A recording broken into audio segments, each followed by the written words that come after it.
Parte 4. Ha sido una tentación a través de la historia de la Iglesia presentarnos una espiritualidad o un hombre, un alma sin cuerpo, o por otro lado tenemos un cuerpo sin alma. Ha sido la tentación el énfasis. Muchos dicen, no, estas cosas terrenales como la comida, como el vestido, eso no nos interesa. Solamente nos interesa la experiencia espiritual. Pues esta visión franciscana, ¿verdad? En donde ustedes pueden ver de alguna forma el argumento ad Lazarum, el argumento de que por ser pobre ya usted es bueno. Ese es el argumento ad Lazarum, de que no importa que usted cometa un delito, si usted es pobre queda eximido del delito. Ese argumento tiene mucho sentido, y decía Renio Tolina, ¿no?, cuando le reclamaban, ¿por qué los motorizados en Caracas tienen que manejar así, chicos, que le rompen los retrovisores a la gente, que se montan en las aceras, que atropellan al peatón? Y le dice su interlocutora, una líder y político y periodista venezolana, le dice, pero es que tú estás en contra de esta gente pobre. ¿Y quién te dijo a ti que por ser pobre tú puedes violentar el derecho? ¿Quién te dijo a ti que por ser pobre tú puedes violentar la ley? Este argumento ad Lazarum, ¿verdad?, que desde la era franciscana, o más bien desde los tiempos monacales, desde el monaquismo, hacían votos de pobreza, olvidaron de que nuestro Dios también es proveedor del pan nuestro de cada día. Y esto es una metáfora, una sinécdoque, en donde Dios está diciendo, a mí me preocupa también los aspectos esenciales de tu cotidiano vivir. Tu sustento y tu abrigo también son objeto de mi preocupación. Así que todo mi ser, espíritu, alma y cuerpo le rinden culto al Dios de toda provisión.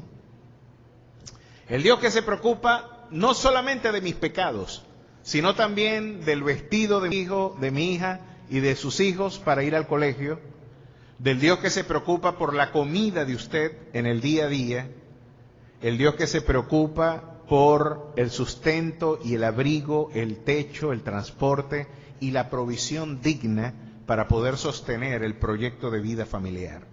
No es un Dios que está abogando por la opulencia, pero la Escritura dice, ¿verdad?, en cierto pasaje, de que Él nos da todo abundantemente para nuestro disfrute. Así que este Dios de toda provisión es el Dios del culto y del cántico de David. A ese Dios le rendimos culto. Y bajo este Dios los pueblos prosperan. Es bienaventurada la nación cuyo Dios es Jehová. Y miren qué provee Él. Bendice alma mía a Jehová y no olvides ninguno de sus beneficios. Parece que el Alzheimer espiritual impide gran parte de nuestro desenvolvimiento ministerial. Olvidamos muy rapidito lo que Dios hizo por nosotros.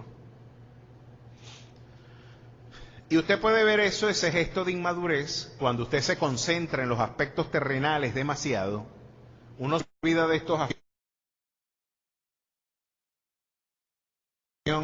Y el que te brindó sustento y abrigo, y has olvidado de alguna manera que Él es el garante y el responsable de tu bienestar.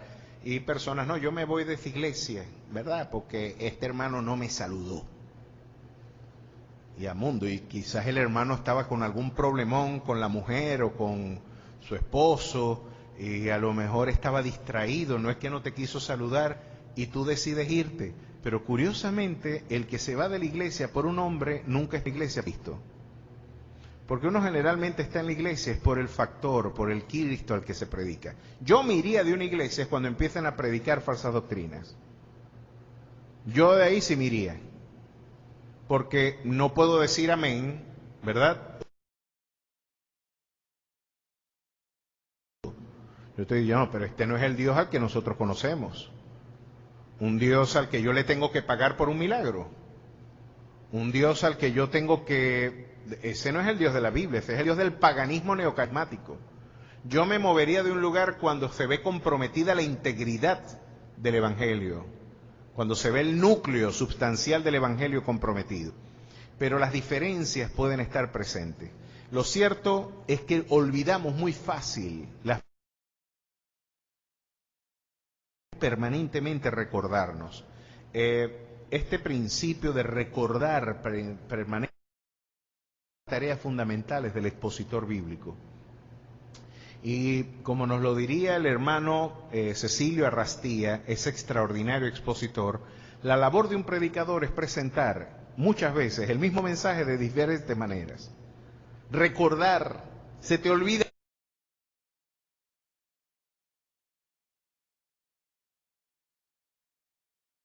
Y podemos olvidar por el desuso y la ausencia de disciplinas espirituales, como diría Pedro luego en 2 de Pedro capítulo 1, podemos incluso tener miopía, olvidando la purificación de nuestros antiguos pecados.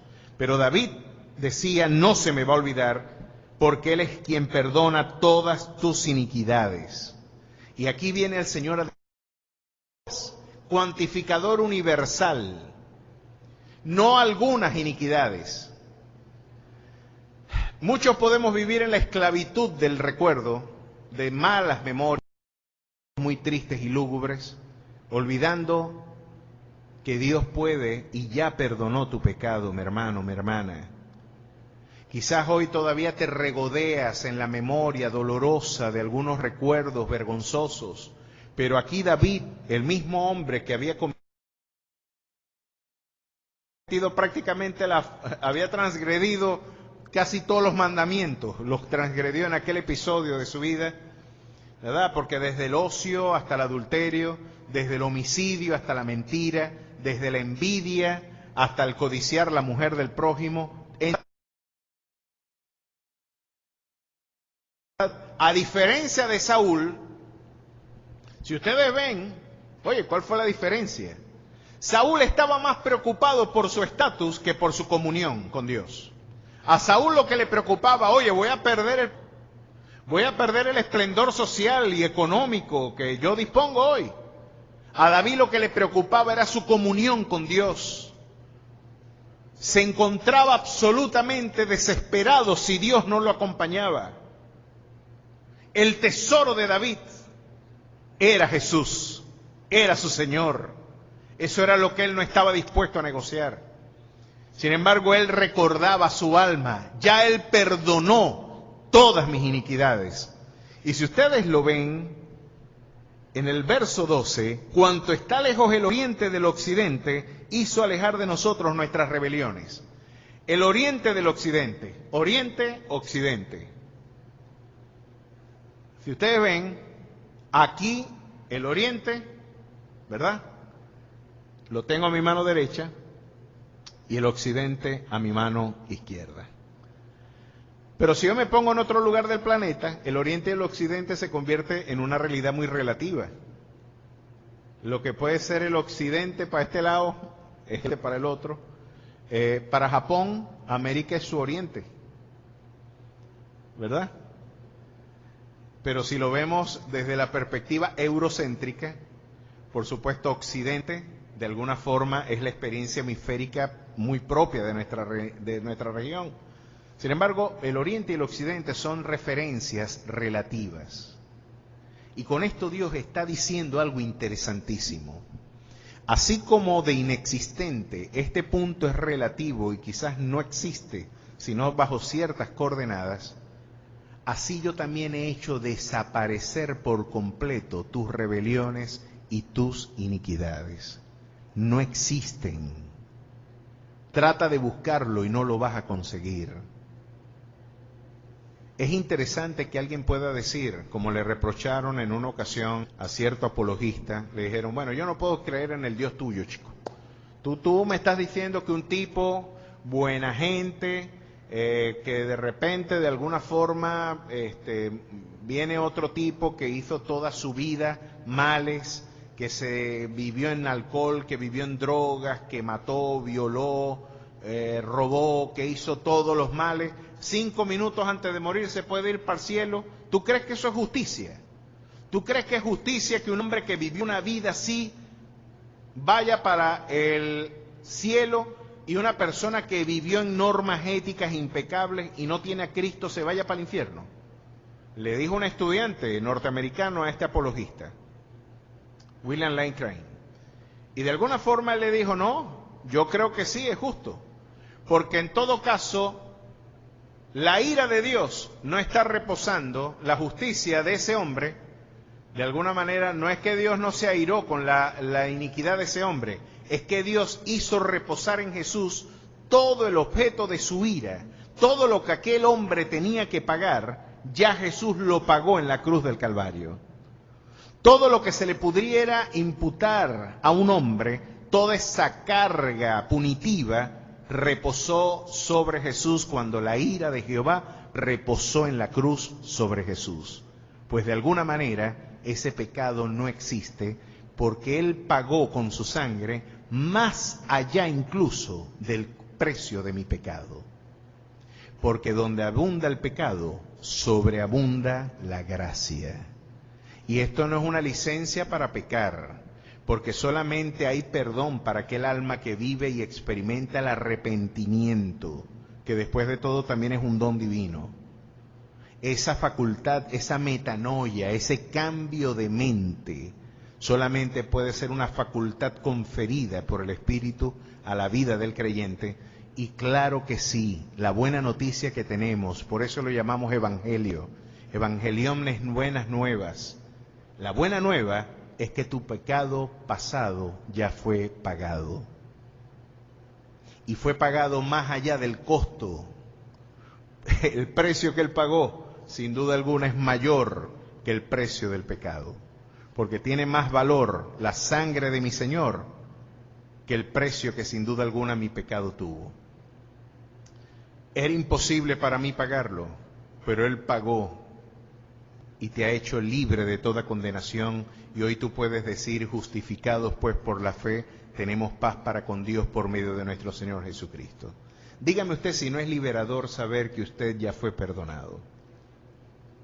No le trae libertad, no le trae paz. Por eso David dice: yo tengo que recordarme eso. Si a mí se me olvida eso, me lleno de angustia otra vez.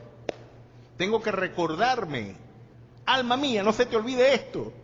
No se te olvide ninguno de sus beneficios. Vamos a ver qué otros beneficios tiene. El que sana todas tus dolencias. Ahora viene a hablar de la dimensión de la salud orgánica. Y a mí me causa bastante sorpresa escuchar algunos expositores que dicen que Dios nos sana hoy. Este cesacionismo dispensacionalista que algunos predican, dicen: no, eso fue para la era apostólica. La verdad es que muy poca gente hoy sostiene esas ideas, sin embargo habrá alguien que las sostiene. En verdad es una profunda ignorancia de la naturaleza divina. El Dios de la Biblia es un Dios inmutable, es un Dios que no cambia. Y sustraer algunas de las facultades o poderes, a mí siempre es como si, muchacho, me fastidian la vida cuando me dicen que Dios no puede hacer algo. La idea de que Dios no puede hacer algo me está presentando la idea de un Dios que en impotencia tiene que ver realidades en las que Él no tiene concurso. Ese no es el Dios de la exposición bíblica. El Dios de la Biblia, según el Salmo 135, miren lo que sigue diciéndonos acá, para sorpresa de algunos expositores que dicen que Dios puede hacer algo solamente cuando Él le da permiso.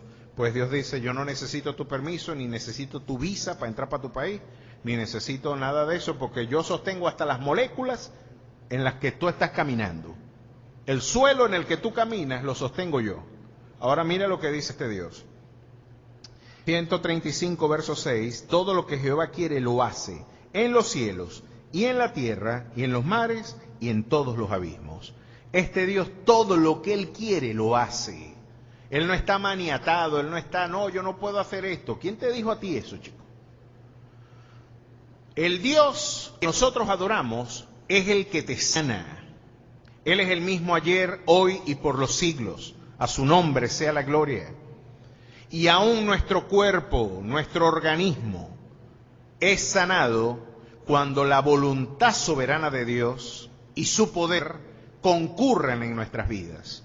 Porque en unos momentos la voluntad de Dios es que yo muera y esté en su presencia. Esto es lo que algunos, por eso es que la gente cruje los dientes ante la idea de la soberanía de Dios, porque no son ellos los que deciden. Pero la omnipotencia divina, cuando Dios quiere hacer Dios puede hacer todo lo que Él quiere, pero no quiere hacer todo lo que Él puede. Pero cuando Dios te dice que Dios te sanó, No es como el vaticinio de algunos de estos falsos profetas que te dicen, ya estás sano en el nombre de Jesús, y a la semana se muere. No, si Dios habló, usted se puede morir de todo menos de eso. Si Dios habló, nunca espere que Dios falle.